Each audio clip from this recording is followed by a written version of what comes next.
She didn't need you there, Dad. It would have made things awkward. Those were the words my son said to me after I found out I wasn't invited to my own granddaughter's christening. Not from him. Not from a phone call. Not from a text. I found out because my neighbor Patrice mentioned it at the hardware store, casual as talking about the weather, the way people do when they assume everyone already knows. "Oh, I saw the pictures from little Ava's christening on Facebook," she said. "What a beautiful little girl. You must be so proud." I smiled and nodded and finished buying my bag of mulch. Then I sat in my truck for 20 minutes staring at the steering wheel. My name is Raymond Cutler. I'm 63 years old. I spent 31 years working as a structural engineer for the county of Mecklenburg, North Carolina. Not glamorous work. Early mornings, late nights, inspecting bridges in the rain, reviewing load calculations until my eyes blurred. The kind of work that keeps things standing so other people can drive across them without giving it a thought. I retired 2 years ago with a modest pension, a bad shoulder, and a house that was finally paid off. My son's name is Daniel. He's 34. His wife's name is Gretchen. They live 40 minutes away in a newer suburb outside Charlotte, in a house I helped them buy. That's not a figure of speech. I mean, I literally helped them buy it. $50,000 as a gift toward the down payment because they said they were struggling to save, and because I believe that's what fathers do. That was 3 years ago. I told myself it was an investment in their future. I told myself I didn't need anything in return. I was wrong about that second part. Not about the money, about needing nothing in return. I found out later the christening had 47 people in attendance. Gretchen's parents flew in from Phoenix. Her college roommates were there. Daniel's childhood friend Marcus was there. 2 of Gretchen's cousins drove from Atlanta. The only people missing from my granddaughter's christening were me and my sister Carol, who lives 20 minutes from their house. When I called Daniel that evening, he answered on the second ring. "Hey, Dad." He sounded the way people sound when they've been waiting for a call they'd rather not take. "Daniel," I said, "I heard about the christening." A pause, a breath. "Yeah." Not surprised. Not sorry. Just yeah. "Was there some kind of miscommunication?" I asked. I gave him the chance. "Did something go wrong with an invitation?" Another pause, longer this time. "Gretchen thought it would be better to keep it small. Just close family and friends." I let that sit for a moment. "Her college roommates were there," I said quietly. Silence. "Marcus was there," I said. "Marcus, who Daniel hasn't spoken to regularly in 6 years." More silence.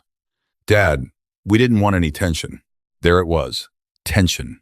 That was the word he used. As though my presence at my own granddaughter's christening was a liability. As though I was a problem to be managed rather than a grandfather to be included.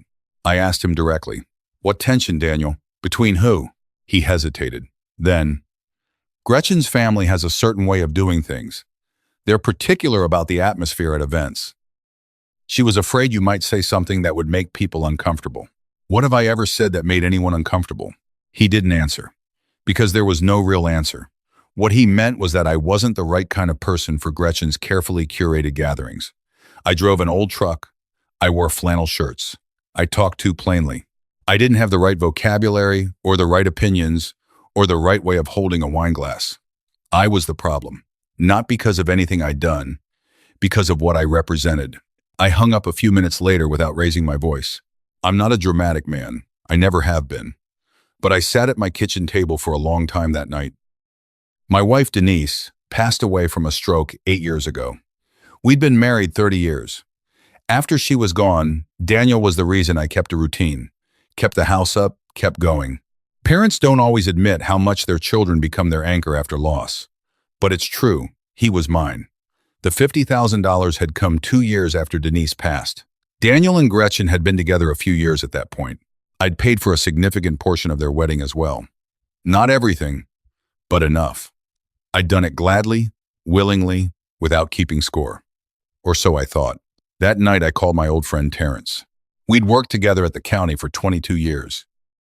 Retired the same year.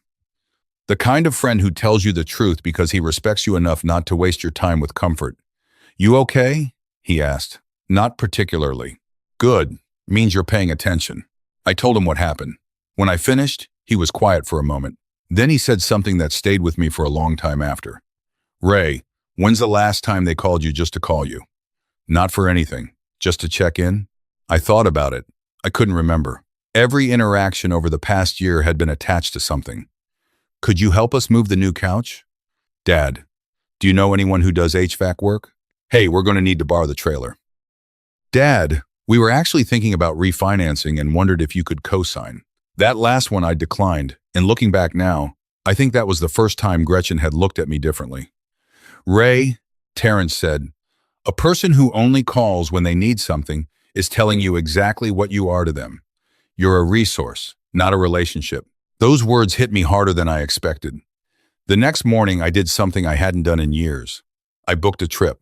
Nothing extravagant, a 2-week Amtrak journey from Charlotte to Seattle, with stops whenever I felt like getting off. I'd always wanted to do it. Denise and I had talked about it.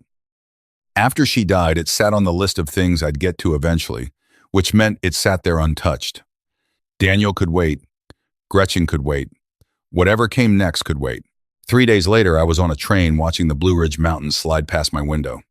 I had a paperback book I'd been meaning to read for 2 years, a thermos of coffee, and absolutely nowhere to be. In Nashville, I got off and walked around for a day. In Nashville, I found a barbecue place that had been open since 1953 and ate until I was embarrassed. In St. Louis, I stood on the riverfront in the early morning and watched barges move slowly through the fog. Somewhere in Missouri, I met a man named Gerald at the dining car, 71 years old, former high school principal, traveling alone because, he said, he'd spent so long doing things for everyone else that he'd forgotten to figure out what he actually enjoyed. My kids think I'm having a crisis, he said with a perfectly calm smile. Are you? Probably, he said. But the good kind. We talked for 2 hours. At some point, he said something that I've thought about nearly every day since. The moment you stop being available for everything is the moment you find out who actually wants you around. I didn't say much after that. Just looked out the window at the flat middle of the country rolling by. By the time I reached Seattle, something inside me had shifted. Not dramatically. I'm not a man who does dramatic, but quietly, the way a room changes when you finally open a window that's been painted shut for years. I turned my phone back on for the first time in 4 days. 31 notifications, 11 missed calls, 7 voicemails. My first thought was that something terrible had happened. I called Daniel immediately. He answered before the second ring. Dad, finally. What's wrong? Is everyone okay? A short pause. Everyone's fine. It's just we've been trying to reach you. I was traveling. Is Ava okay? Ava's fine. Dad, listen.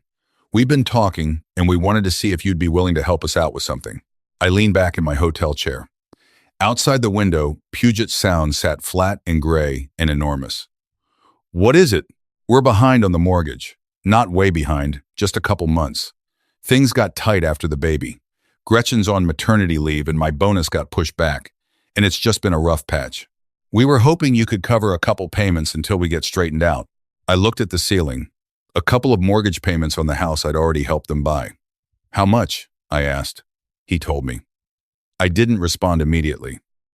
I was doing the math in my head, not the money math, the other kind, the $50,000 toward the down payment, the wedding contributions. The trailer they borrowed 4 times a year and returned with a broken taillight once and a cracked hitch ball another time. The HVAC contact I'd arranged, the cosign I'd declined, the christening I hadn't been invited to, the granddaughter I'd learned about from my neighbor. Daniel, I said slowly, when exactly did my finances become part of your budget planning? A pause. What do you mean? I mean you're asking me to cover your mortgage on a house I already helped you purchase, and the last time I saw your daughter was in a photograph your neighbor showed me at the hardware store. Silence. Dad, don't make this about the christening right now. I'm not making it about the christening. I'm asking an honest question. When did you start counting on my money as a line item in your household budget? His voice shifted, got quieter, more careful. We're not counting on it. We just thought, with the situation being what it is. The situation, I said, is that you have a 34-year-old man's problem that requires a 34-year-old man's solution. And I say that with love. He didn't say anything. Call me when you want to have dinner, I said. Not about money, just dinner. I said, and I ended the call. I sat in that Seattle hotel room for a long time afterward. Part of me expected the guilt to arrive. The familiar weight of it. The voice that says you're being selfish, you're being cold. He's your son, and that's your grandchild, and family helps family. I waited for it. It didn't come. What came instead was something quieter and steadier. The recognition that I had confused love with availability, that I had spent years believing that being a good father meant never saying no, that I had handed my son a version of me that was always on call, always ready to solve, always willing to absorb whatever gap appeared between what he had and what he wanted. And in doing so, I had accidentally taught him that I wasn't a person. I was a function. I flew home from Seattle instead of taking the train back. I wasn't ready to be gone any longer. Not because of Daniel, because the house felt like mine again, and I wanted to be in it. The calls and texts continued for a while.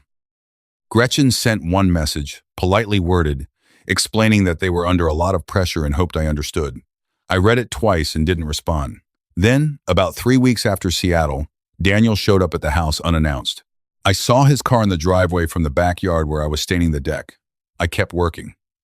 He let himself in through the side gate the way he always had. "Dad, hand me that brush." He picked up the brush and handed it to me. Then he stood there watching me work for a minute. "You're not going to say anything?" "I'm staining the deck."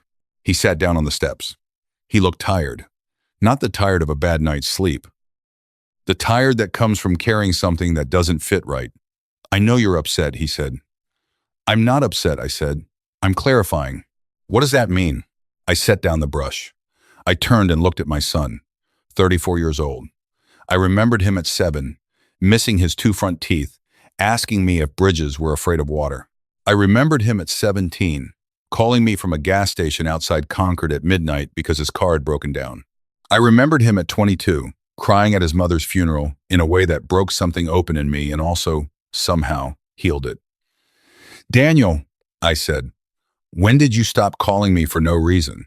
He frowned. "What? What?" "Just to talk." "Not because you needed something." "When did that stop?" He opened his mouth and then closed it. "I'm not asking to make you feel bad," I said. "I'm asking because I genuinely want to understand. Because somewhere along the way, I went from being your father to being your contingency plan. And I'd like to know when that happened." He looked at the deck boards. "Gretchen thinks," he started. "I'm not asking about Gretchen. I'm asking about you." A long silence. "I don't know," he said finally. "I think things got busy and I assumed you were fine." "You always seem fine." "I know," I said. "I've worked hard at that." We sat with that for a while. I went inside and poured 2 glasses of iced tea. We sat on the half-finished deck while the late afternoon light came across the yard the way it does in September, long and slanted and almost apologetic. I started talking. Not about the christening, not about the mortgage. About things I'd never said out loud before. I told him about the week after his mother died when I sat in this same backyard every night until 2 in the morning because I couldn't sleep in our bed. I told him about the year I almost took a second job but didn't because I was afraid if I worked more hours I'd miss too much of his high school years. I told him about the retirement account I'd had to partially drain to help with the down payment and how I hadn't told him because I didn't want him to feel guilty. I told him about the trip to Seattle that Denise and I had planned together, the one I'd finally taken alone. I didn't say any of this to punish him. I said it because he'd never known. Children don't know these things unless someone tells them. Parents spend decades absorbing shocks quietly so their kids can stand on level ground. And then they're surprised when the kids grow up thinking the ground was always level. Daniel was very still while I talked. A few times he looked like he was going to say something and then didn't. When I finished, neither of us spoke for a while. Then he said, "Dad, why didn't you tell us you hadn't met Ava yet?" I looked at him. "I mean, I knew we hadn't brought her over," he said slowly. "But I didn't think about it the way you're thinking about it. I just figured you'd come by when you were ready. I was waiting to be invited." He rubbed his face with both hands. "I didn't realize you were waiting." "I know you didn't." "That's worse somehow," he said. "Yes," I said. "It is." He stayed for almost 2 hours. We didn't solve everything. That's not how it works. But something changed in the room, or in him, the thing that changes when a person stops defending and starts listening. He asked questions. Real ones. About his mother. About what retirement actually felt like. About what I wanted the next chapter of my life to look like. I told him I didn't entirely know yet, that I was figuring it out. He said, That sounds kind of good, actually. And I laughed for the first time in a while. He didn't ask about the mortgage again that day. 2 days later, Gretchen called me herself. That surprised me. She was measured and professional in the way she always was, but underneath it, something was different. She apologized for the christening. Not the way people apologize to end a conversation, the way people apologize when they've actually thought about something and arrived at a conclusion they don't love. My mother suggested we keep the guest list to people in Ava's daily life, she said. I went along with it without thinking about how it would look to you. That wasn't right, I asked her directly. Was there something I did that made you want to keep me at a distance? A pause, long enough to be honest. No, she said. I think I was nervous about what kind of relationship you and I would have without Daniel in the middle of it. We've never really built one ourselves. And it was easier to let the distance stay than to figure out how to close it. It was a harder truth than I expected from her. I respected it. Then let's figure out how to close it, I said. Another pause. Then, I'd like that. What came out in the weeks that followed was information Daniel hadn't shared with me, things I hadn't known. The financial pressure wasn't just about the mortgage. They'd taken out a home equity line of credit to renovate the kitchen the year before. The kind of renovation that looks good in photographs and costs twice what the initial estimate suggests. Daniel's bonus had genuinely been deferred, not fabricated. And Gretchen, for all her composure, had been managing genuine postpartum anxiety in the months since Ava arrived, which had made her retreat further into a smaller, more controlled social world. None of this excused the christening, but it explained it, and explaining things matters if you want to get anywhere real. I didn't cover their mortgage. They worked that out themselves, a combination of a payment plan with the lender and a short-term loan from Gretchen's parents, who apparently had more flexibility than I'd realized. The interesting thing was that solving it themselves changed something in Daniel. He told me later it was the first time he hadn't looked to me as the solution to a financial problem, and that it felt different than he expected. Not as hard as he feared. Actually a little solid. Like the ground held, he said. It usually does, I told him. If you trust it. 3 months after Seattle, on a Saturday morning in November, I got a text from Daniel that said, Ava keeps grabbing at the camera. Dad, can you come meet her properly? Just that, no ask attached. No favor buried inside it. I drove over that afternoon. Gretchen opened the door holding a 7-month-old baby girl with her grandmother's dark eyes, my late wife's exact shade of brown. I wasn't prepared for that. I had to look away for a second. Gretchen put Ava in my arms without making a thing of it. The baby looked at me with the total seriousness that babies have, assessing this new face, deciding what it meant. Then she grabbed my thumb with her entire fist. Daniel was watching from across the room. I looked up and caught his eye. Hi, Grandpa Ray, he said quietly, like he was practicing the words, like he was finally getting them right. We had dinner together that evening. The 4 of us, if you count Ava, who slept through most of it in the bouncer seat beside the table. At one point, Daniel said something I've thought about many times since. Dad, I want to ask you something. And I want you to answer honestly. All right. Did you feel like we treated you like an ATM? I considered it. I could have softened it. I didn't. There were stretches, I said. When yes, that's what it felt like. He nodded slowly. I'm sorry for that. I know you are. I want it to be different. So do I. Gretchen reached over and refilled my glass without being asked. A small thing. The kind of small thing that means something precisely because nobody mentioned it.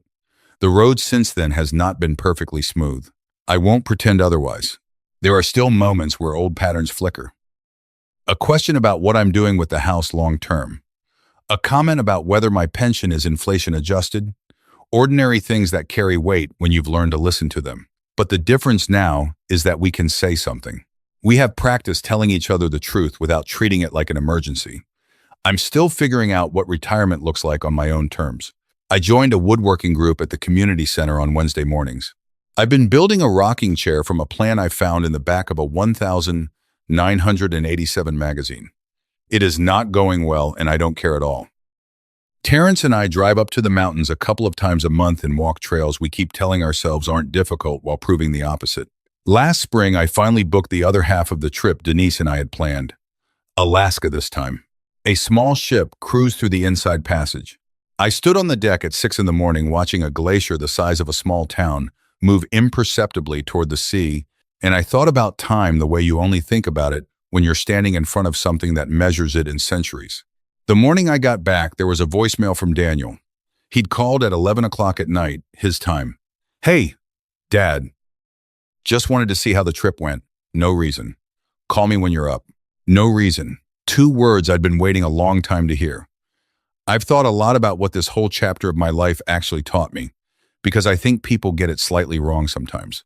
They frame stories like mine as revenge stories, as if the point was to withhold and watch someone suffer the consequences. But that's not what it felt like from the inside. The point was never punishment. The point was reality. When you remove yourself from the role of permanent rescue, you don't destroy anyone. You return them to solid ground. You stop being the cushion between them and the weight of their own choices. And that's not cruelty. That's the most honest form of respect, believing that another person can handle what life hands them, even when they don't believe it themselves yet. Daniel could handle it. He did handle it. It just required me to get out of the way long enough for him to find that out. And what I found, standing back, was myself. A man who liked quiet mornings and terrible woodworking projects, and the particular silence of being somewhere beautiful, with nobody needing anything. A man who had given a great deal, and was no longer ashamed to say that giving deserved to be met with something in return. Not money, not grand gestures, just presence. Just the basic acknowledgement that the giving came from a person, not a pipeline. Ava is 10 months old now. Last week, she pulled herself up on the coffee table and stood on her own 2 feet for approximately 4 seconds before sitting down hard and looking surprised about it. I was there. I saw it. Daniel looked at me across the room.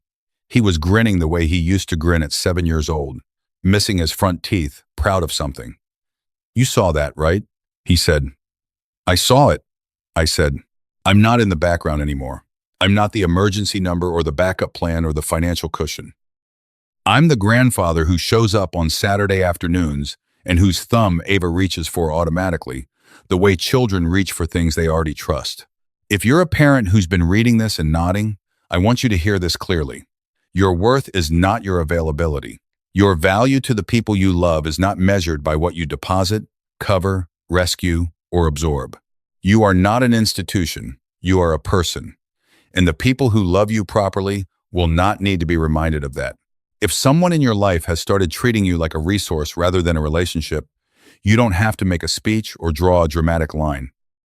You just have to stop performing the role they've assigned you, quietly, steadily, the way water stops running when you close the tap. The ones who truly need you, not your wallet, not your problem solving, not your availability at midnight, they'll find their way to you. They'll pull up a chair. They'll call for no reason. They'll put a baby in your arms before you even ask.